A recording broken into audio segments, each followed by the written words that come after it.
All right, let's talk about the Old West, but maybe not the one you think you know. When you picture the American cowboy, a certain image comes to mind, right? Rugged, a lone wolf, totally macho. It's a classic American myth. But what if I told you the real story is way more surprising? You see, the 19th century American West was overwhelmingly a world of men. As one resident said, some towns were pretty much just guys, with no families around.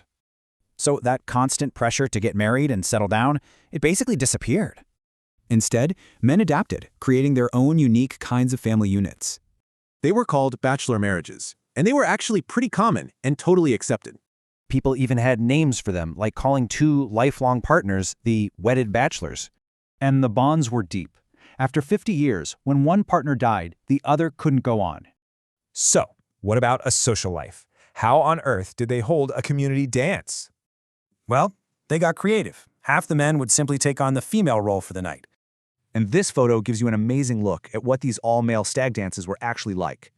This kind of physical closeness wasn't just for dancing, though. It was a part of everyday life.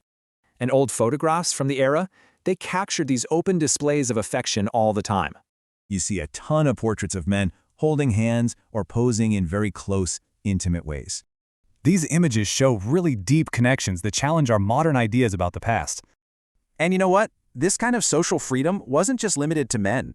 The frontier was a space where many people could live outside of rigid gender roles. But here's the kicker. This rich, complex history has been pretty much erased. That macho cowboy legend we all know and love, well, it completely obscures these real stories. Which leaves you with a big question. What happens when a national myth rewrites its own history?